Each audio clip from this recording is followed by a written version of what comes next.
그 다음에 가덕도가 있었죠. 와, 이거 영상 한번 보셨어요? 나중에? 저 보기 좀 어렵던데요. 그래도 한 번만 봅시다. 네. 다시. 너무 자. 끔찍하더라고요.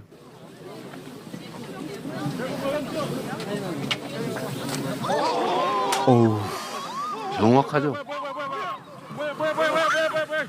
와. 저는 저거 가끔 사실 꺼내봐요. 아 그래요? 왜냐하면 저렇게까지 한다. 그건 그렇죠. 네. 본인은 안 꺼내보실 것 같은데 전 보기가 좀 어렵더라고요. 저도 퍽 소리가 나요. 퍽 소리에. 다른 영상 보면은 그때 여기 찔린 거예요. 이 깃이 안 걸렸으면은 돌아가셨어요. 네. 딱 1mm 차이였습니다. 그때 저 때도 정청래 최고하고 그때 갔다 그래가지고 전화했는데 그때 정청래 최고는 목에 칼이 깊이 찔린 것 같다. 그래서 제가 돌아가신 줄 알았어요. 아, 이거 저도 죽는 줄 알았습니다. 목 동맥을 찔렸을 수 있고 피가 많이 났다고 하니까 네. 그러면 야 돌아가시겠구나. 진짜로 그렇게 생각했어요. 제가. 저는 이제 처음 이렇게 저는 주먹으로 맞은 줄 알았어요 처음에는. 퍽하고. 네, 퍽이게. 근데 그래서 여기를 잡고 있는데 뜻한 게 자꾸 흘러 나오는 거예요. 아, 이 찔렸구나. 그래서 제가 누르면서 빨리 목을 눌러라. 이게 손상이 압력 때문에 커지잖아요. 그래서 무릎으로 누르고 있었거든요. 무릎으로. 네. 손으로 누르고 있길래 더 세게 누르라고. 그래서 이게 하늘을 쳐다보고 있는데 아, 저게 마지막 하늘이구나. 그 내 안에 떠오르고 이렇게 뭐 지나간 필름처럼 좀 정말 지나가고 곧 이제 저기 잘 안 보이고 의식이 사라지겠지. 그런 생각하셨어요. 예, 그러고 근데 한참 있는데 계속 보이는 거예요. 여기 살 수 있는 거 아니야? 아 처음엔 이게 마지막 하늘이구나 생각하셨구나. 그렇죠, 예. 내가 그 얘기는 들었어요. 그 수행 왔던 분한테 그 내가 갈지 모르니까 그 아내한테 이 말을 전해달라고. 네. 그 얘기까지 들었는데 하늘이 계속 보이네. 아니, 파란 하늘이 계속 보이는 거예요. 그래서 혹시 살 수도 있는 거 아니야 이런 생각이 들어서. 저 때 저는 돌아가신 줄 알았어요. 진짜로. 근데 이제 또 살아났어. 정말 1mm 차이였어요. 이게 정맥은 67%가 잘렸대요. 3분의 2가. 옆에 동맥이 있는데 그 사이를 찔린 건데 열상이 아니고 자상인데 국정원이 열상 1cm. 그러니까요. 그래서 좀 사기를 친 거죠. 근데 어쨌든 그 1mm 차이로 스치기만 해도 터져버렸거든요. 동맥은. 그러니까요. 정말 죽고 사는 게. 하느님이 보호하사. 근데 그때 여러 차례 변하셨지만 전날 이후에 제일 많이 변하셨어요. 그렇죠. 제일 많이 변하셨고 그 전에 제가 이재명 후보님한테 받았던 인상들 여러 가지가 있지만 총명하다, 일처리 빠르고 판단력 혹은 뭐 에너제틱하고 체력 죽이네 뭐 이런 생각을 했었는데 그중에 어그레시브가 있었다고요. 당연히. 근데 전날 이후로 어느 순간부터 그게 사라진 거예요. 그 공격적이고 어그레시브하고 그렇죠. 그게 사라지고 왜 이렇게 관대해졌지? 왜 이렇게 담담해졌지 사람이? 나머지는 거의 비슷한데 이거는 오랫동안 인터뷰해야 알 수 있는 변화인데 주변에서 오랫동안 알던 분들이 그 얘기하죠. 그렇죠. 저도 스스로 느껴요. 관대해졌다. 관대해진 것일 수도 있고요. 그러니까 좀 초연해진 것 같아요. 모든 것들이. 윤석열 생각하면 아이고 안 됐네. 안 된 데까지. 실제로 안 됐잖아요. 안 됐잖아요 지금. 안 된 측면 있죠. 인간적으로는. 예. 그 제가 그분 근데 생각을 그 사람이 나를 하니까 그렇게 괴롭혔던 걸 생각하면은 화나는데 예. 그거보다는 스스로 지옥을 만들어 놓고 그 지옥 안에서 저렇게 고통스러워하는구나. 그 불쌍한 중생이라는 말이 있잖아요. 참 안 됐다. 서로 잘하고 존중하고 그래서 돈 받고 그래서 국정을 잘하고 국민들한테 칭찬받고 그러면 본인도 행복하고. 이렇게 죽고 사는 게 한 끗 차이인데 그렇죠. 그걸 잘할 수 있잖아요. 그걸 겪다 보니까 그걸 안 하고 오로지 제거하겠다고 불교적으로 표현하면 집착을 해가지고 그 집착 때문에 자기가 고통받고 있는 거예요. 그래서 그러니까 불쌍하다 또 한편 생각하는 게 그냥 하는 소리가 아니라 진짜 그렇게 느끼시는 거죠. 그럼요. 그리고 이제 그걸 사람으로 보이지 않고요. 그 자연 현상으로 보여. 그냥 그 사람이 할 수 있는 게 이거밖에 없구나. 수사, 제거, 억압, 압박. 안 되면 술 먹고. 안 되면 술 먹고. 화내고 막 일방적으로 하다 안 되면 막 분개, 격분하고 경노를 많이 하시잖아요. 참 안 됐다. 그냥 내가 겪을 수밖에 없는 자연 현상의 일부다. 높은 산, 깊은 강, 비바람. 그냥 그러니까 태풍 같은 그냥 견뎌내는 건 내 몫이고 저걸 내가 왜 태풍 불어? 왜 이리 강이 넓어 깊어? 그게 뭔 의미가 있냐? 그럴수록 내가 더 괴로운데. 그게 저 칼 사건 이후에 어느 순간부터 도달하신 거죠. 그 전에는 이런 생각이 있긴 했는데 일상화되지는 않았거든요. 네. 근데 저 일이 있고 난 다음에는 죽는 것도 뭐 사는 거와 뭔 차이가 있냐 그런 생각이 들더라고요. 저게 끝인 줄 알았더니 끝판왕에 나와서 계엄이 나왔어요. 그러니까 저는 그때 그러니까 그런 차이죠. 그 전 같으면 당황했을 것 같아요. 아, 당황하고 두렵고. 근데 제가 그 질문 하려고 그랬는데 왜 계엄 터지자마자 지난번에 한번 여쭤봤는데 제일 먼저 생각난 게 방송한 거였잖아요. 광주. 노타임으로 네. 광주가 생각나고 대응 방법은 국민들밖에 없다. 그리고 가면 잡히는 거잖아요. 저거 가서 계엄 해제 안 되면 죽는 거죠. 그 계엄 해제 가능성 거의 없죠. 보통 우리가 아는 상식적으로는. 아니 어떤 바보가 그걸 열어놓겠어요. 근데 저 바보 짓을 한 거예요. 하느니 보호하자. 당연히 저는 문 앞에 저를 체포하기 위해서 대기하고 안 되면 국회를 봉쇄하고 이미 군대가 다 에워싸고 또 아니더라도 밀고 들어오고 공포탄 쏘고 그러니까요. 그 포금탄 터뜨리고 잡혀간다. 잡혀가고 때려 부시고 예. 잡혀가고 당연히 고문은 기본인데 자백받아야 되잖아요. 저 부정선거했습니다. 그거 써야지 뭐. 솔직히 어떻게 해요. 그래서 내가 제일 무서운 게 저는 죽는 게 안 무섭거든요. 그렇게 되신 것 같아요. 네, 죽는 게 전혀 안 무서워요.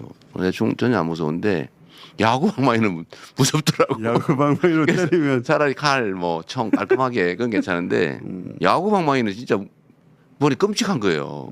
너무 괴롭잖아요. 그걸 노상훈이가 아는 겁니다. 사람을 압박하는 방법을 아는 거예요. 죽인다 이건 별로 큰 압박이 못 돼요. 한 방에 죽이면. 네, 그거는. 그래서 그날은 저는 당연히 잡혀갈 가능성이 그냥 성공할 가능성보다 훨씬 높다고 봤고 그러다 감수해야 된다. 잡히면 돌아가셨지. 잡히면 가는 거죠. 예. 근데 저는 정말 대단하다고 생각하는 게 저는 그렇다 치고 저는 야당의 대표고 책임자잖아요. 그 저는 뭐 겪을 산전수전 다 겪어서 이 두려움보다는 사명감이 사실 앞서고 죽으나 사나 거기서 거기다. 사실 사는 게 더 행복하지도 않고 죽는 것보다 더 낫다고 생각되지 않은 상태가 돼버렸으니까요. 너무 괴롭기도 하고.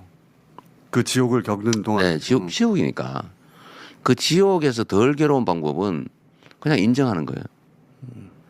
미워하지 않는 거예요. 미워하면 더 힘들어. 그래서 다 내려놨는데 다른 국회의원들은 아니잖아요. 그렇죠. 처음 겪는 사람들 계엄인데 그거 무서웠을 것 같아. 굉장히 무서웠다고 해요. 다들. 네. 그런데 안 할 수는 없잖아요. 그 그쵸. 사명감으로 담도 넘고 더 위대한 거는 우리 국민들이죠. 맞아요. 그 슈퍼 갔다가 막 갑자기 듣고 제 방송 듣고 슬리퍼 신고 달려오는 슬리퍼 뛰고 막 달려오고 반팔도 있었다고 해요. 내가 보지는 못했는데 그 사람들이 장갑차 맞고 깔아뭉개면 어떡할 거예요. 그게 위대한 거죠 정말로. 계엄 해제되고 탄핵 소추하고 했는데도 탄핵 선고가 길어졌어요. 네. 그러면서 그때가 제일 힘들었습니다. 윤석열 돌아온다고 난리 났잖아요. 네. 3월 말 4월 초. 그때 제가 오랜만에 잠깐 전화 통화를 했는데 제가 그런 얘기를 한 적이 있습니다. 후보님한테 국무위원 전원 탄핵해야 된다라고 네. 했더니 그때 제가 이제 처음 밝히는 건데 뭐라고 하셨냐면 그렇게 하면 안 된다. 법적으로도 안 되지만 정당하지 않다고 하셨어. 정당하지 않다. 그래서 나 그때는 그래도 해야 된다고 하고 전화를 끊었어요. 끊긴 했는데 질문이 하나 있습니다. 그 역사 앞에서 정당한 게 그렇게 중요한 겁니까?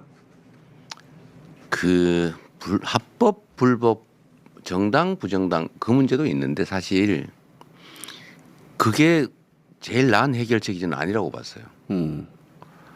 정말 성질 같아서는 싹 해버려야죠. 그리고 그들은 그렇게 당할 만큼 잘못했어요. 근데 그 다음에 올 상황이 정당하지 않다고 대중이 판단하면 대중 동원이 안 됩니다. 그게 움직이지 정당성의 않죠, 힘이죠. 그런데 전원 탄핵해버리면 이제 정부는 없는 상태가 돼요. 근데 문제는 그 다음 승계 순위가 법에 안 정해져 있습니다. 국회로 뭐 예를 들면 선출직으로 넘어온다. 그거 만들어야 될 것 같은데 이제는 그렇게 되면 모르겠는데 그냥 없어지는 거예요. 근데 국회가 통제할 수 있냐? 없어요. 그러면 머리가 없는 상태가 되는 거예요. 나쁜 머리라도 있어야 정당하지도 않고 그것이 통제되는 상황도 아니다. 예, 이게 무정부 상태가 될 수 있어요. 종합적으로 판단했을 때. 네. 그게 제일 문제였죠. 근데 제가 그때 근데 그 무정부 상태의 가능성을 마지막으로 막아주는 거는 국민들의 힘인데 국민들에게는 정당성을 부여해 줘야 돼요. 정당성이 무엇보다 네. 근데 그게 혼란이 생겨버리면 국민들이 나서기 어려워지죠. 근데 근데 고민은 참 많았죠. 제가 그때 그 통화하고 나서 저는 그때 그래도 저는 탄핵해야 합니다 하고 전화 끊었는데 뭐 내가 그렇게 할 수 있는 건 아니지만 끊었는데 그런 얘기 많았어요. 네. 근데 제가 그 통화 이 얘기를 다시 왜 꺼내냐면 정당하지 않다는 표현을 쓰시고 나서 제가 그때 처음으로 이분이 대통령 될 준비가 끝났구나 생각을 했어요. 아, 그러셨어요? 네. 저는 그렇게 떠들어도 되거든요. 근데 대통령이 될 사람은 판단이 그렇게 달라야 되죠. 저는 그렇게 끝났구나.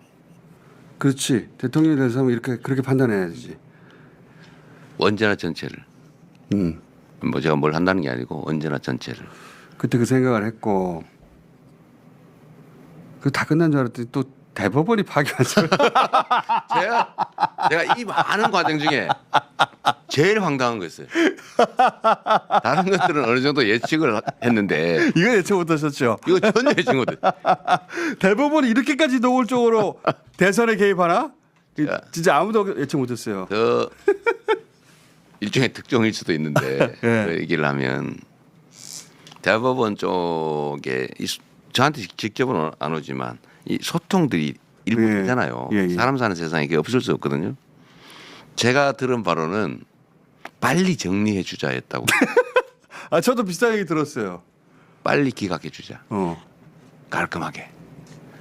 그랬다고 해요. 저도 그런 얘기 들었어요. 그런데 어느 날 바뀌었대요. 갑자기. 조희대 대법관 네, 갑자기 바뀌었어요. 대법원장이. 그 과정은 뭐 말하기 그렇고 네. 갑자기 바뀌어서 저는 선고한다 그래서 고맙구나 이런 생각했다니까요. 빨리 해주는구나. 그 평론가들 저쪽 심지어는 모두가 다 보수 진영의 평론가들도 다 비슷하게 얘기했어요. 이게 지금 이 시국에 시국도 시국인데 이 시점에. 판결 내용이 네. 그 주심 대법관이 무죄 판결한 판결이 있어요. 그 뺏겨서 쓴 게 고등법 판결이에요. 그러니까요. 그거 참석한 사람이. 그 똑같은 사람이 주심을 했는데 반대로 쓴 거예요. 야. 그리고 더 웃기는 거는 기각은 금방 할 수 있어요. 그래서 파기를 하려면 기록을 봐야 될 거 아니에요. 그렇죠. 바꿔야 되는데 왜 바꾸는지 이유가 있어야 되잖아요. 그 핑계를 예를 들면 그 법률 판단이라서 쉽다라고 주장을 했는데 사실관계를 바꿨어요. 바꿨죠. 우리 국민들께서 잘 이해를 못하실 수도 있는데 사실의 인정 문제, 사실은 이러하다. 근데 이게 법으로 이렇다. 이거 두 개가 나눠지는데 대법원은 법률 판단만 하게 돼 있어요. 그렇죠. 사실 판단은 고등법원까지만. 사실관계를 바꾸는 거는 특별한 사유가 있어야 되는데 그러려면 증거를 봐야 되잖아요. 그렇죠. 증거가 6만 쪽이에요. 그래서 그걸 이틀 동안 봤냐 뭐 얘기를 하는 겁니다. 안 봤대잖아요 지금. 예. 최종 결론은 안 봤다예요. 안 보고 판결을 한 거예요. 보고 싶어도 그 시간 내에 볼 수가 없죠. 불가능하죠. 예. 한 두 달 6만 걸려요. 페이지를 그 기록 복사도 안 했으니까 안 했어요. 볼 수 있는 기록이 없어요. 그래서 저는 네. 저도 나름 법조인으로 먹고 산 지가 수십 년이잖아요. 그리고 정치도 꽤 오래 했고 정말 산전수전 다 겪었는데 이틀 만에 파기환송하는 거 보고 정말 황당무계했습니다. 이럴 수가 있나. 그러니까 저는 그때 그 사건을 보면서 무슨 생각이냐면 모든 기득권이 다 이재명을 죽이려 하는구나. 그중에서 사법부의 대법원장이 저렇게까지 나서는구나. 와 진짜 대단하다 어떤 의미에서는. 근데 다 실패해. 아니 저는 여전히 사법부에 대한 신뢰가 있어요. 사법부는 한 명, 두 명이 하는 게 아니고 법관은 독립돼 있거든요. 이론적으로 실제로 상당 정도 독립돼 있어요. 예를 들면 위증교사 사건이라든지 구속영장 담당 판사들도 사법부 구성원인데 제가 다 구속영장 발부될 거라고 봤지 않았어요? 그렇죠. 저도 그렇게 각오했으니까요. 근데 기각하잖아요. 기각하는 게 이론적으로는 맞아요. 그러나 그때 당시 과연 기각할 수 있었을까? 그렇죠. 근데 사법부가 실제로 독립돼서 외부의 압력이 엄청났을 것 같아요. 그리고 2심 무죄. 그때 다 유죄 나오는 줄 알았거든요. 네. 그것도 대단했죠. 그렇죠. 그거 진정한 그것도 독립이지. 그게 진짜 저도 그 얘기 재판 과정에 관한 얘기를 이제 들은 게 있잖아요. 느낌이나 이런 것들을 정말 힘들었을 겁니다. 왜냐하면은 그분들이 평상시 진보적인 재판관이 아니었어요. 그래서 아마 믿고 맡긴 것 같은데 그분들이 어느 누구보다 꼼꼼하게 네. 완벽하게 이 사람은 왜 무죄인지를 입증하는 판결문을 썼단 대법원 말이에요. 판결을 그대로 뺏겨 쓴 거예요. 맞아요. 철저하게. 그냥 대충 한두 개 해서 무죄해도 되는데 모든 가능성에 대해서 모든 판례를 다 그러니까 해가지고 뒤집히지 말라고. 도저히 불가능한 뒤집기가. 그런데 이거를 법률 판단을 뒤집었을 뿐만 아니라 사실까지 뒤집었는데 증거를 보지 않고 사실을 뒤집은 사실상 이틀 만에 그 판결을 내요. 이틀 만에 한 거죠. 그러니까 말도 안 되는 말이 거지. 안 되죠. 그 정도로 제일 황당했어요. 그러니까 그 정도로 이재명을 죽이려 한 거예요. 근데 다 실패. 제가 얘기를 맞아서 하면 그래서 이걸 가지고 사법부 전체를 불신하는 것은 바람직하지 않아요. 이 집단으로서의 사법부는 나름의 집단 지성이 있습니다. 그 저는 지금도 여전히 신뢰를 해요. 근데 그 신뢰도가 좀 떨어지긴 했죠. 좀 이질적 요소가 좀 생각보다 많구나. 그러니까 전체 대부분의 법관들이나 사법부 구성원들은 실제로 근데 제가 신뢰잖아요. 영장 위증교사 저를 기소한 그 수많은 사건 중에 제일 가능성이 높다고 검찰이 굳이 떼서 빨리 판결한 거잖아요. 다른 거는 막 증인 478명, 선거법 증인 50몇 그걸 고른 명. 거죠. 일부러 막 시간 끈 거예요. 관계없는 증인해가지고 왜냐면 무죄 나면 곤란하니까. 근데 제일 가능성이 높다는 이 사건도 어쨌든 그 결론이 났잖아요. 그러니까 이걸 가지고 전체 법원을 폄하하거나 불신하는 건 우리 사회 모두 손실이에요. 그 점은 좀 뉘가 일부 있다 해서 그걸 다 버릴 일은 아니죠.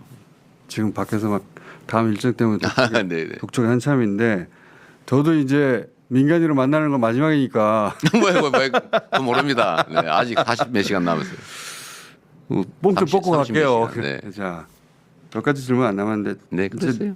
이제 남은 거는 진짜 이거 암살밖에 없는 거 아닌가? 그런 생각들을 여전히 하시는 분들이 있는데 뭐 저도 그렇게 생각하죠. 그죠? 그밖에 없는데 그 너무 집요해요. 방탄유리 바깥으로 제발 나오지 마세요.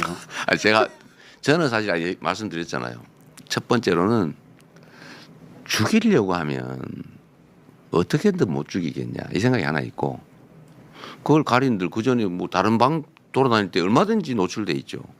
그래서 그 생각이 하나 있고 두 번째는 제 개인 인생으로 보면 뭐 죽으나 사나 거기서 거긴데 그래서 제가 막 나가 봤어요. 나가서 하다가 그 오신 청중들이 지지자분들이 연설을 안 들어요.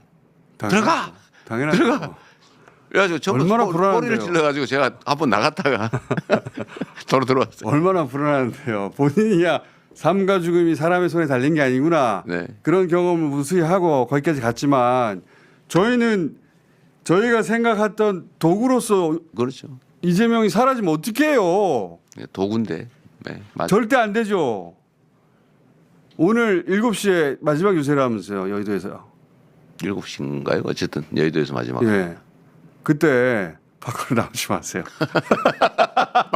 마지막으로. 그때 제발 그 안에 계시라고. 네. 예. 좀 답답하겠지만 그리고 좀 미안한 마음도 있으시겠지. 답답하지는 않고 답답할 게 뭐 있어요. 미안하죠. 그렇죠. 나를 만나러 왔는데 네, 그 안에 뒤에 있다는 게. 근데 밖에 나오면 저희가 너무 불안해요. 그런 것 같아요. 예. 나오지 마시고 제발 아예 유세하지 말라는 것도 오늘 저녁 맞습니다. 때 거기 계시고 마지막 질문인데 제가 뭐 그 신을 믿는 것도 아니고 운명론자도 아니긴 하는데 이 이재명 후보님의 오랫동안의 그 지금까지의 궤적을 이렇게 짚어보잖아요. 네. 진짜로 기적적으로 살아남았다. 그것도 한두 번이 아니다. 그러면서 무슨 생각을 하게 됐냐면 이렇게까지 살아남은 건 이유가 있지 않을까? 그런 생각 안 하세요? 나는 이런 뭘 하라고 살아남았나 보다 그런 생각. 저는 제 개인 인생사에 대해서는 예를 들면 뭐 재판이든 이런 거는 내용이 없기 때문에 사필 규정할 거. 제가 사필 규정이란 말 많이 하잖아요. 진인사 대천명 사필 규정. 진짜 사필 규정을 믿어요. 실제로 그대로 되어 왔어요. 그럼 너무 상대가 공격을 무리했어요. 과유불급이죠. 그래서 오히려 그게 저한테 자산이 됐는데 저 개인적으로는 그냥 견딜만 하죠. 이런 일을 하라고 나를 살려둔 게 아닐까 그런 생각 안 해보셨어요? 그건 실체가 없기 때문에 그랬다고 저는 생각하고 예를 들면 이 목을 가해당한 거 이런 것들도 뭐 그들 입장에서 운이 나쁜 것 같은데 저는 작년 12월 3일 사건을 보면서 제가 그런 얘기했어요. 하느님이 보호하사 우리나라 만세 정말 신이 있는가 보다. 어떻게 그 계엄을 실패할 수 있냐고요. 그러니까요. 아니 그 다 우연이잖아요. 다 그중에 우연히 겹쳤는데 그중에 한 개만 삐끗했으면 그 성공했을 거란 말이에요. 그 또 한 가지는 계엄 해제 의결도 어쨌든 했지만 탄핵 의결을 할 때 맞아요. 어떻게 해요? 저는 그 될 때까지 한다. 이거 뭐 몇 달 갈지도 모른다. 지금 각오하고 매주 토요일 하겠다 이렇게 공언했잖아요. 한두 주 지났으면 안 됐을 겁니다. 그러니까요. 어쨌든 그것도 막 온 국민들이 막 몰려 나와서 압박하니까 된 거거든요. 예. 그리고 탄핵 심판 인용 문제도 제가 스트레스 제일 많이 받았을 때 그때입니다. 예. 다른 것들은 운명적이잖아요. 예를 들면 제가 계엄을 했는데 가서 해제하러 가다 잡혀서 죽는다. 그건 뭐 운명이죠. 피할 수 없는. 거의 예정된. 근데 탄핵은 기각하면 안 되는 거잖아요. 안 되는. 이론적으로든 현실적으로든 역사적으로든. 그런데 기각될 수 있다는 생각이 어느 순간에 들기 시작했단 말이에요. 처음으로. 이거는 정말 숨막히는 일이었어요. 맞아요. 가장 스트레스 쌓이는. 근데 이건 역시도 국민들의 힘으로 이겨내는데 이걸 보면서 이 우연들, 이 엄청난 우연이 점철됐는데 근데 결론은 국민들의 뜻에 따라서 흘러간 거잖아요. 정말 하느님이 보호하신 것 같아요. 제가 애국가에서 부를 때마다 하느님 보호하자 할 때도 그때잖아요. 진짜 이 나라는 하느님이 보호하사 돕는 나라구나. 만약에 하나님이 보호하신 게 맞다면은 도구를 이재명으로 선택한 거예요. 지금 보니까. 왜 대통령이 데려가십니까? 정말 저는 상식적인 세상 만들고 싶어요. 그냥 상식적이고 정상적이기만 해도 세상은 훨씬 살만해요. 그냥 제가 말씀드리는 거 규칙 어겨서 득볼 수 없고 규칙 지켰다고 손해보지 않는 그냥 누구 말씀처럼 콩 심은 데 콩 나고 팥 심은 데 팥 나는 그냥 상식적인 사회. 그냥 법이 지켜지는 사회. 공정한 사회. 나머지는 각자 경쟁해서 뭐 역량 따라서 하는 건데 그 기본적인 판은 공정해야 되잖아요. 그냥 그런 상식적인 사회를 만들고 싶어요. 그래서 저보고 누가 진보 뭐 좌파 이런 소리는 저는 실제로는 거기에 이르지 못해요. 그냥 상식적인 우리가 만든 합의가 지켜지는 예측 가능한 사회. 근데 그 정도. 그 정도만으로도 충분히 지금보다는 훨씬 나은 세상을 만들 수 있죠. 손영공 때 사진하고 최근에 후보된 이후의 사진하고 서로 만나서 껴안는 영상을 누가 하나 만들었더라고요. 제가 저거 봤는데 저 볼 때마다 갑자기 눈물 나요. 네, 정말 잘 만들었네요. 후보님이 언젠가 한번 어린 시절 손영공 이재명을 만나면 뭐라고 해주고 싶냐 누가 질문했는데 안아주고 싶다고 해서 이 영상을 누가 만들었더라고. 네, 어제 스픽스에서 또 출장 인터뷰를 오셨던데 그 마지막에 갑자기 저 질문을 해가지고 사실 어머니 생각이 났죠. 저 껴안는 장면 있지 않습니까? 예. 저도 저거 보고 한참 왜냐면 저 소년공 사진 네. 하고 지금 좀 닮았네요. 그러고.